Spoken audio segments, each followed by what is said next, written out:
Welcome, everyone. We're going to talk about special education in Kentucky, foundational information for Kentucky schools and families. I'm Rhonda Loxton with Kentucky SPIN, Kentucky Special Parent Involvement Network. First and foremost, I'm a sister. Three of my siblings have disabilities from the seen to the unseen and have unique experiences and great talents.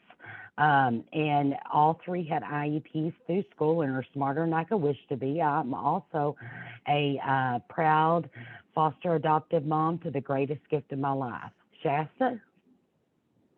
Hi, I'm Shasta Hensley, and I'm with the Kentucky Department of Education. I work in the Office of Special Education and Early Learning, and one of my primary jobs is to support parent family school partnerships. Today, we're going to help you with several things, sort of growing your basic understanding of special education in Kentucky, growing your knowledge of school and family partnership skills with special education, and then grow your knowledge of special education resources that are available for you. You're going to see on several of the different slides this icon, the bookshelf. And what that means is there's a bonus resource with a lot of helpful resources, links that you could access at any time.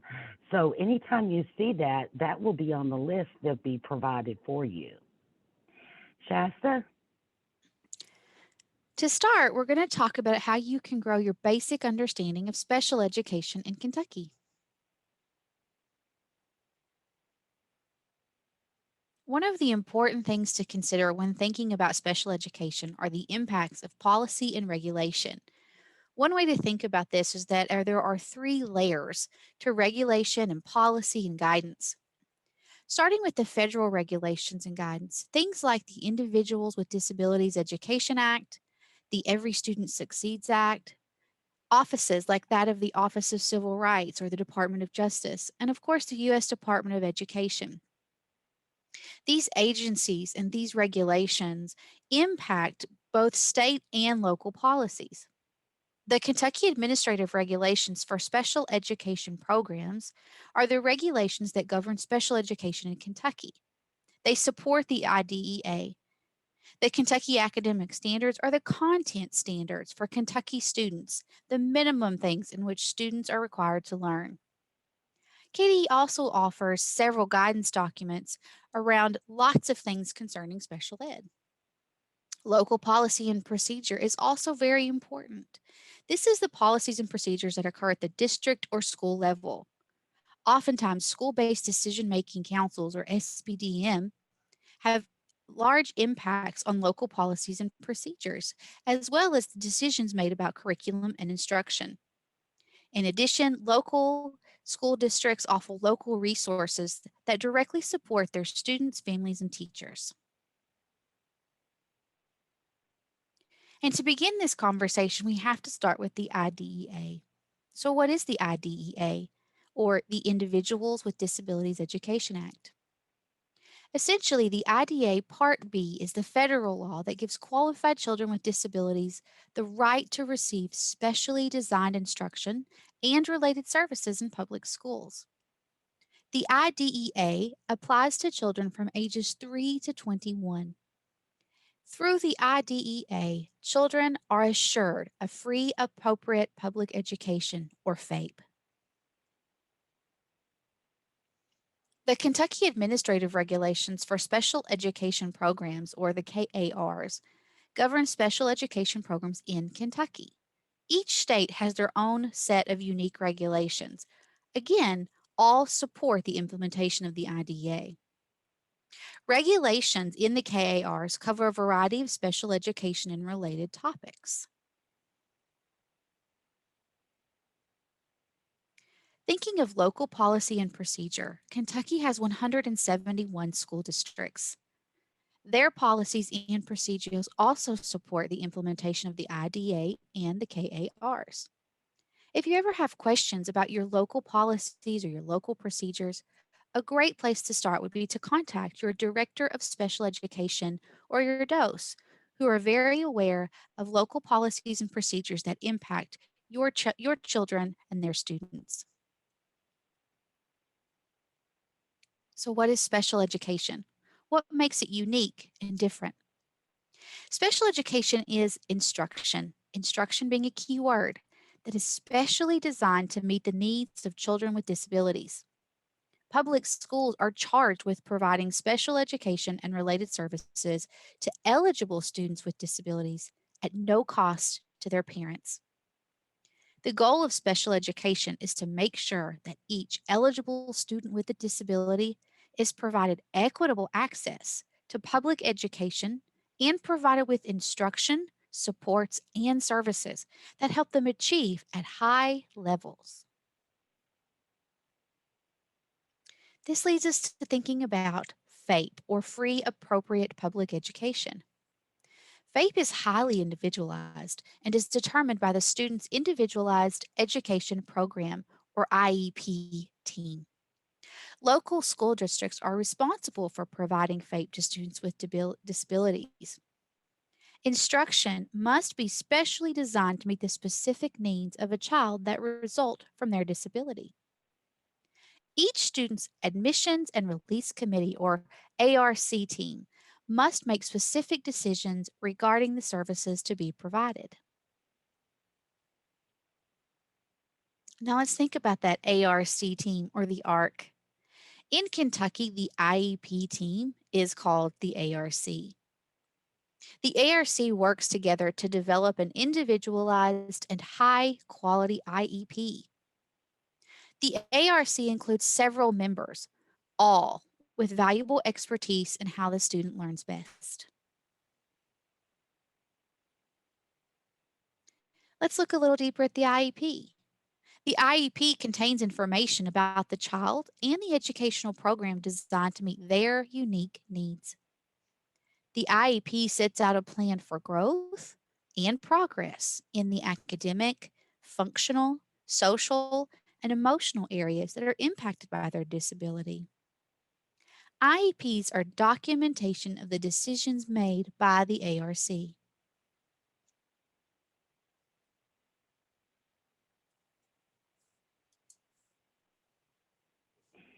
So, as we go to the next step here, grow our knowledge of the Family School Partnership skills within special education, let's first start with the importance of it. Um, Relationships are the key to our children being successful.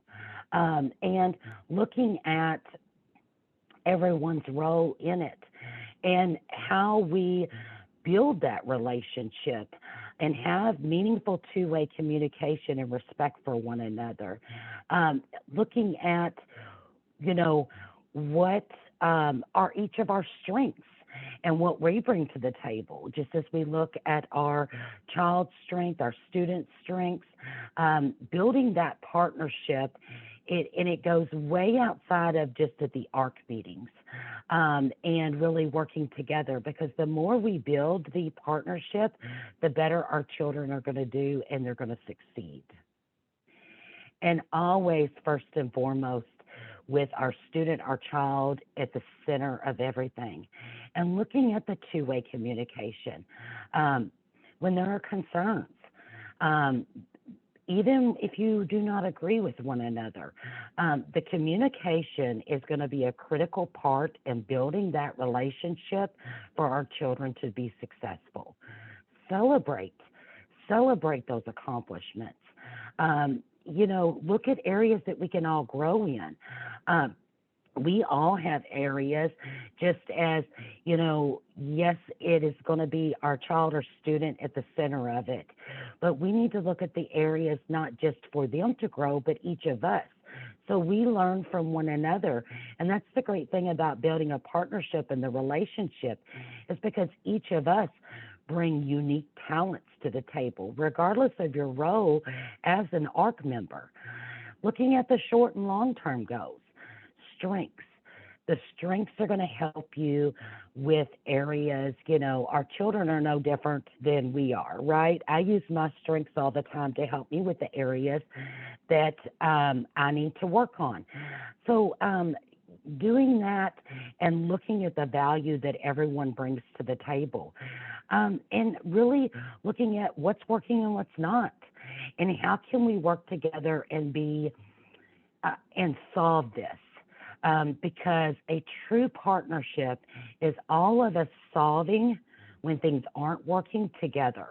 Bring ideas, bring things to the table, updates and changes. Things constantly change. And so this relationship will continue to flourish, and our children will, thrive the more that we work to build this relationship. Here are some effective communication tips. Again, stay student child focused. Ask questions.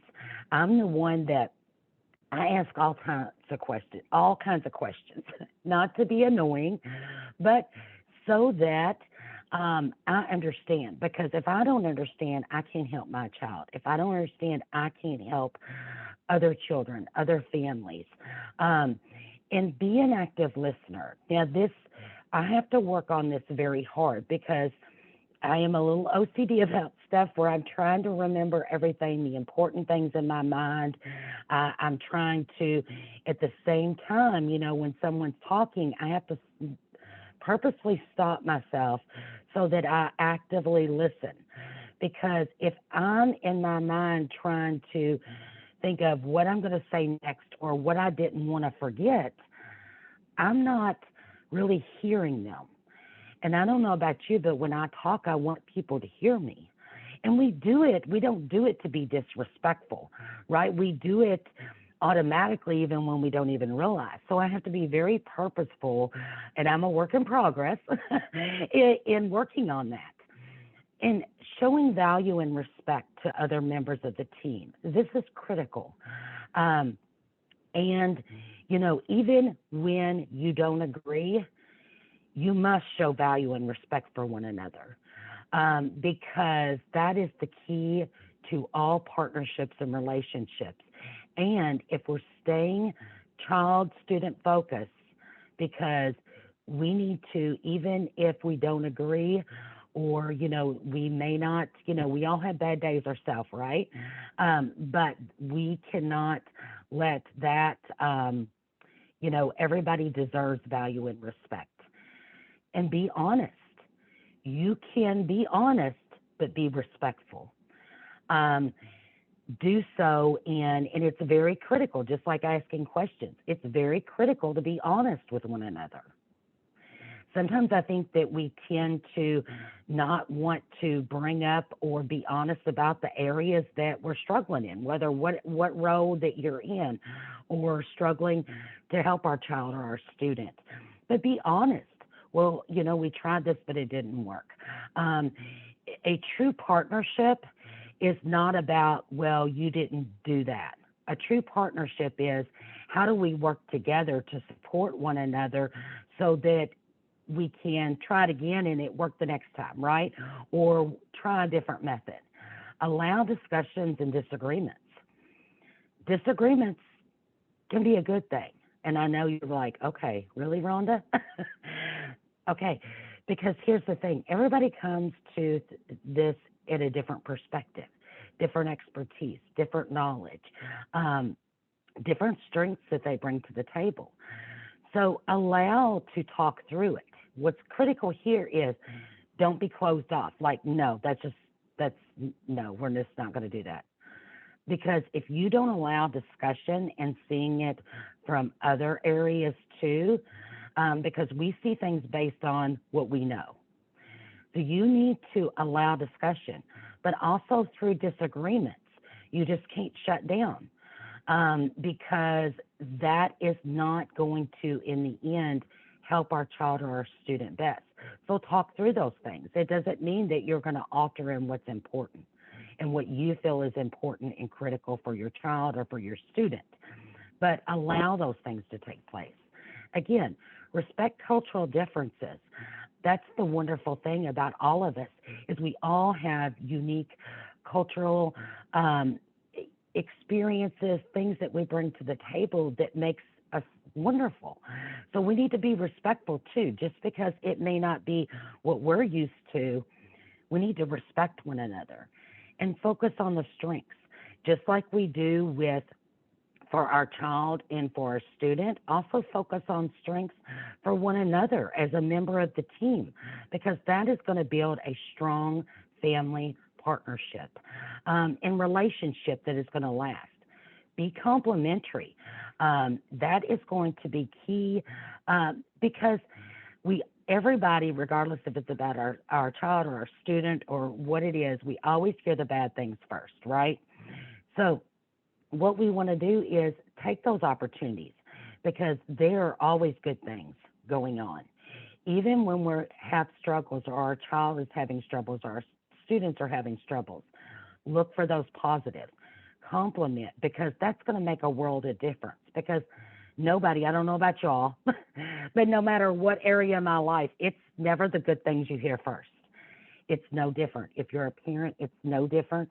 If you're a teacher, so take those opportunities and don't just approach one another or talk to one another when something's wrong, right? Because that's not a true partnership and a relationship that is going to help our children. And be aware of your verbal and nonverbal cues. I always use this this example because I'm like, okay, it doesn't matter if what you're saying is sweet as pie, but if you're rolling your eyes at the same time, okay, your nonverbal cues many times send a larger message than your verbal. So we have to keep those things in mind. When you're upset too, we have to be very conscious of, you know, our expressions. We want to be honest with one another, like we said there, but we've got to do it in a respectful manner and we've got to be aware of, the message that we're giving that's not in words as well. So we're going to grow our knowledge next of special education resources. I'm with Kentucky SPIN, which I had stated earlier. We are all family members, immediate family members, and or persons with disabilities helping one another through a true peer-to-peer support. We help families. We are the Parent Training and Information Center for Kentucky. We are here to help step through the process. We want the best for all of our children and really working together to build those partnerships and providing information, training, support, one-on-one support. So please let us know. We have a vast video library and resources on our website that are available at any time. Also, the Kentucky Collaborative for Families in Schools, which we have partnered this with them, is our Kentucky Statewide Family Engagement Center. And this is such a wonderful center that has brought together so many people, parents, teachers, schools, everybody together. And this collaborative works to build partnerships and support one another for the end of all of our children being successful. And they are a wealth of knowledge and, check those out, resources out because it is a lot of wonderful statewide partners that are a part of this and great knowledge and resources for all of us. Shasta? Another great place to find some resources to grow your knowledge is within the Office of Special Education and Early Learning. On our webpage, you're going to find resources for both parents and families and school based professionals. Parents and families will find information and frequently asked questions around parent and family rights, parent and family resources, and even a parent and family toolbox that links to many of the organizations that both the Kentucky SPIN and the Collaborative work with, as well as information on supporting behavior at home or non traditional instruction. For school based professionals, we offer a webpage full of great instructional resources specifically for students with disabilities. You can also find many of the required or recommended forms and documents related to special education on the school based professionals area. You can also find great resources for preschool and primary students on the Office of Special Education Early Learning webpage. And just as a reminder, throughout this presentation, your eyes hopefully were able to see, or you were able to be indicated that there was a little bookshelf that told you that there are some resources that go with what we mentioned. So if we said something like the ARC or the IEP and you really want to learn more, go to that resource link. Check out those resources that we've included as part of this presentation. Don't forget about them and use them to grow your knowledge even more. If you would like to contact either Rhonda or myself, you can use this information. You can reach me at the Kentucky Department of Education, and you can find Rhonda at Kentucky Spin. And again, thank you so much for your time. Thank you for learning more about special education, and reach out to us if you have any questions.